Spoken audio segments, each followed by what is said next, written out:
Hello guys, welcome back to my channel, or welcome if you are new here. My name is Julie and I'm the author of the blog CapturingWonderland.com. Today I'm going to show you how I sewed this beautiful table runner as a part of my Christmas decorating for a Christmas carol for my dining room here. It was a really fun project. This was actually a thrifted tablecloth that I bought for $3. And I had this beautiful free red velvet fabric that's actually curtains.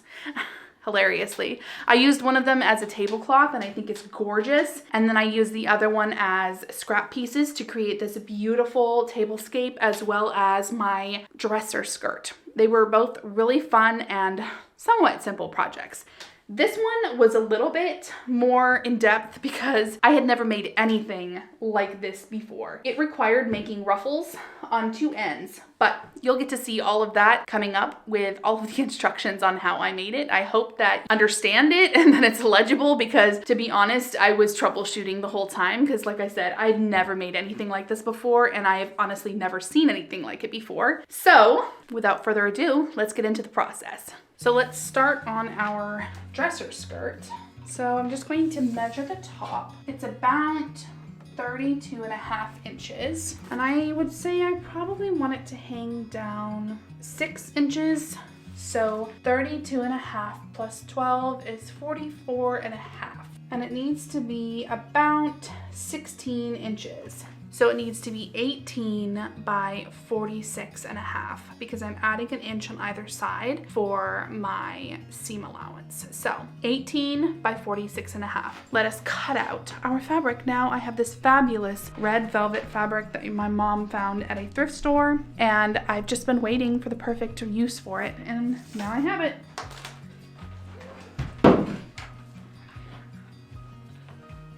So I have two panels. One of them is actually going to be the tablecloth. Look how beautiful this is. It's perfect. So I'm just going to measure.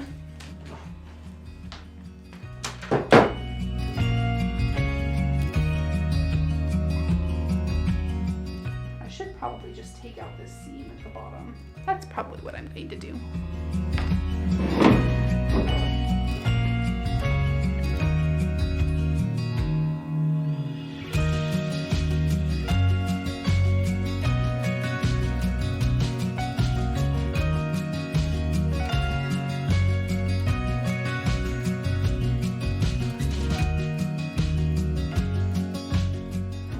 Okay, I've got out my fabric scissors and my measuring tape, and I'm just going to measure from this end that I just undid the seams.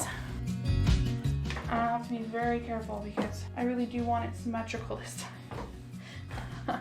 I want straight lines. I hate it when I don't get straight lines. It really bothers me. So, be much more careful this time. I want 18 inches.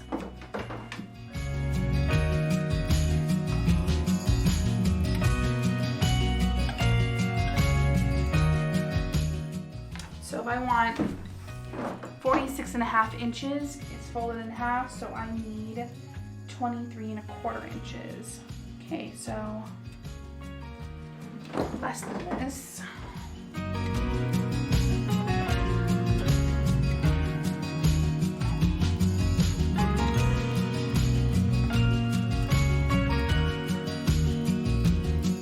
So now I have my piece.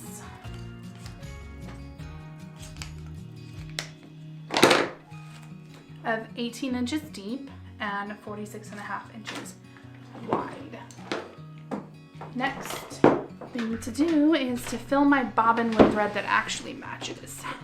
Because right now I have white thread in, and that is not going to work. So let's see what kind of thread I got. Or I have this really pretty gray color. I think that would look kind of cool too. It doesn't have to be matchy-matchy. And honestly, it really doesn't have to be perfect either. My lines are not going to be perfect, and neither is my stitching because I'm not a professional. I just really love doing it, so have fun with it. It's not the end of the world if you have an imperfect piece. It really isn't. You'll make more. lots and lots and lots. And even if you think it's like your favorite, I always think every new piece that I make is my favorite. And then eventually I make another one, and that one is actually my favorite until I make another one. Oh, that's pretty. Oh, that's perfect. What happened to that thread? Thread on my bobbin, that's literally perfect. But I bet I don't have any more. Look at that. It's like right on. It's perfect color. So maybe I'll use this for my bobbin, and I'll use the gray for the other. We'll see how that turns out. I wish I had an embroidery machine, honestly. I would do so much if I had an embroidery machine. I would just have so much fun with that. Getting all kinds of old-fashioned designs.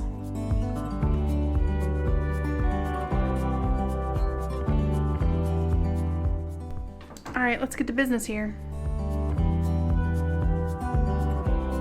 All right, I'm gonna start on this side.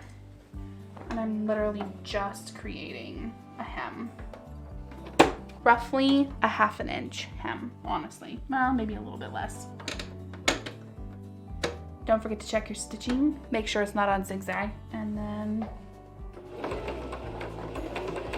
go.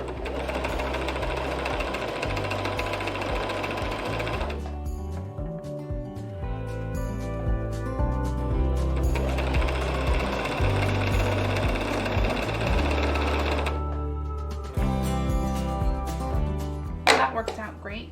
The bottom stitching is the gray and the red is the top, so it's perfect. Same for this.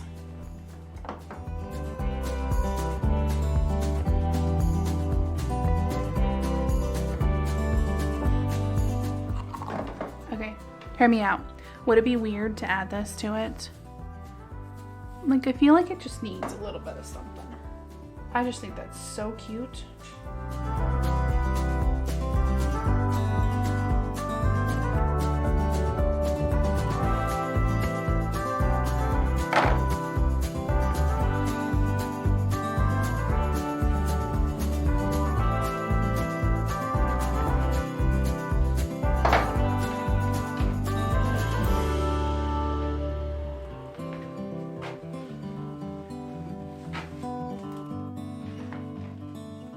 How beautiful that is. My goodness. I don't think I could have asked for a perfect one. Any more perfect than this. That's beautiful. And I'm still not entirely sure what I'm doing with this grass, but it's just going right here for now. We'll figure that out later. Beautiful. Oh, I should have kept looking. This would have looked beautiful too. But honestly, I mean, how providential that I would find that gray trim, and I had gray and red thread. So when I turned it around, the gray was on the top. So the gray literally fits in with the trim, and the other side that I did with the red was the red thread. So I didn't mean to do that, but it turned out fantastic. And now I know that I have this trim. I have a feeling that I'm going to be making some throw pillows with the rest of my fabric, and there's a beautiful trim. But let's see about this table runner first. To make my table runner, I have measured the top width of my table, and it is 38 inches. So now I have to decide how wide I want my table runner, and I'm thinking I want it 3/4 of the size. So I'm going to take 30 inches and I'm going to divide that by 4, which is 9.5 inches, and then I'm going to multiply that by 3. So I need my table runner to be a total of 28.5 inches to be 3/4 of the width of my table. Now, here's the tricky part. I have this beautiful tablecloth, and I don't want to cut it because I want to keep the beautiful edges on all sides. So here's what I'm thinking. Oh, and it's square. That's even better. Not. Okay, so I'm hoping this is long enough because I had this ingenious idea, and now I'm wondering if it was as ingenious as I'm thinking it is. All good information to have before you start a project. We're back on track. What I'm going to do is I'm actually going to make gathers in the center of this. Fingers crossed. I want to gather it in the center like a ruffle. And then This is all theoretical. I've never done this and I've never seen it done in a project, but I mean, to be fair, I've never looked for it before. I just had this epiphany on the way home. And so that's what I'm gonna do. I'm going to sew probably 4 spots with very loose thread, the biggest stitch I can have on my sewing machine. And then I'm going to gather it and then I'm gonna sew it in place. Fingers crossed, guys. And then I'm hoping to also sew some beautiful ribbon on the top made from some scraps of that so that it will all tie in. I'm gonna maybe tie bows. Oh my gosh. I have these big dreams and plans and no idea how to make it to come fruition. So this is going to be purely theoretical and we're just gonna try it. So first things first, we're going to sew some gathers here. So I switched out my thread to the white that I had in here before.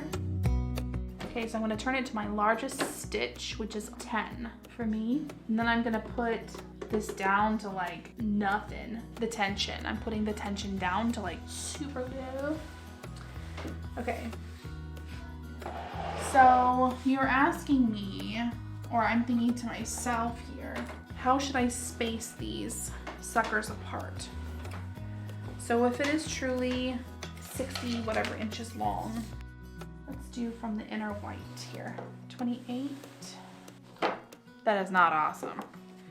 Be an uneven number. So let's just go with 64 and we'll take off an inch on, like a half an inch on either side. 64 divided by 4 is 16 inches. So the first 1, 2, 3, 4. The first one on either side will be 15.5 inches. Lord, 15.5. I don't even know if I can do this, guys. Like, how am I supposed to be like, yes, this is 15.5 inches straight down? Lord. Okay, here comes the theory. See what we can do.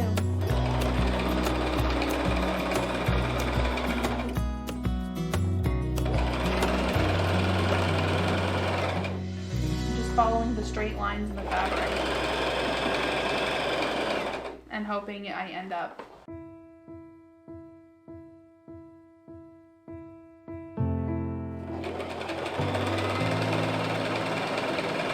doesn't have to be perfect.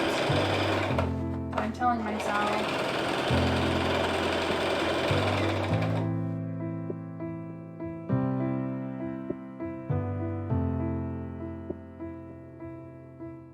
Okay, well, so far this is not gathering, so I'm not really sure what's going on here. You gotta hold on to the top thread and be ever so ginger. Okay, well, so far it's pretty.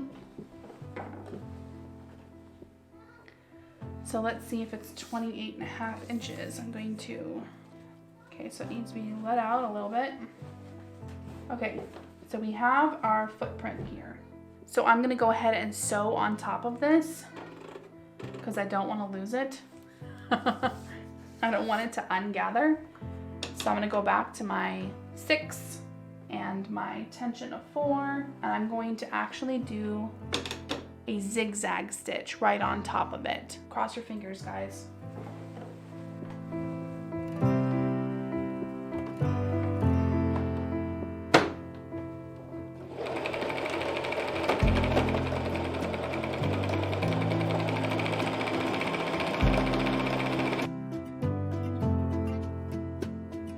That was intense. I didn't do such a great job gathering evenly, so it might look like a hot mess. I mean, it doesn't look too bad.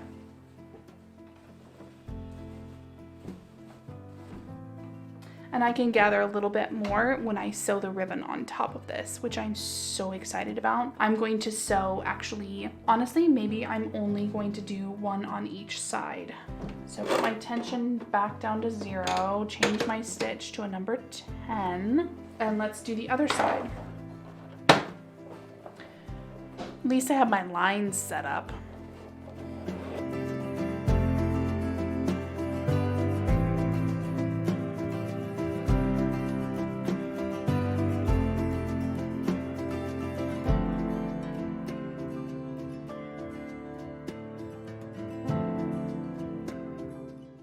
Okay, I've got my gathers. Now, I need to know how long this is precisely so that I can cut my ribbon pieces. Way more than 28.5, that's for sure. It's about 34, but I can make it 28.5. So 28.5 plus however long on each side, maybe a foot. I cut off the hemmed part. I feel like this is a really good size. Okay, I decided to make the straps just like this, and then I'm gonna add on bows at the end because I did not cut it long enough. I should have cut it quite a bit longer to do the tying thing at the end. So, next best solution is to just attach these. Oh Lord, this thing is so heavy. Just drops to the floor and takes everything with it. So I'm going to pin it on both ends and then gather from there in the center. Pretty good, if I do say so myself. Okay, I have it all pinned. Now let us sew it in place. Fingers crossed.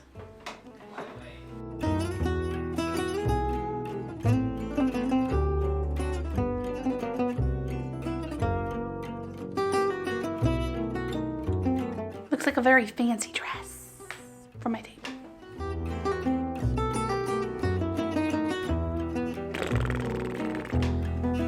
But seriously, this does look like a really fancy dress. It's a really fancy table dress. Why? He's naughty. He's naughty.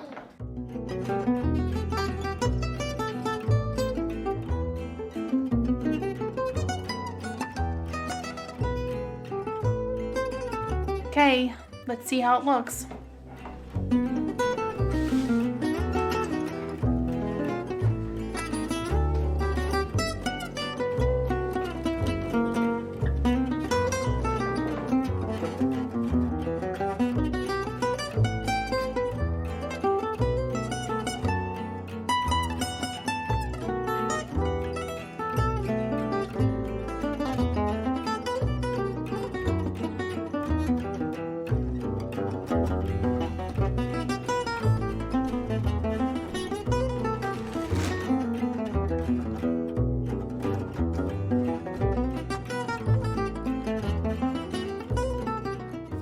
Looks pretty good. It didn't fit lengthwise, probably because of the ruffles. It would have been absolutely gorgeous if it had though, and had enough length to drape over the ends. So when I find another one like this, you know what project I'm going to be doing, because I absolutely love it. I think the gathered look is just so pretty, and I love the centerpiece with the extra evergreen and the candles. It's simple and yet it's beautiful. So it actually works out that I didn't put the bows on because now they would just be kind of in the way. So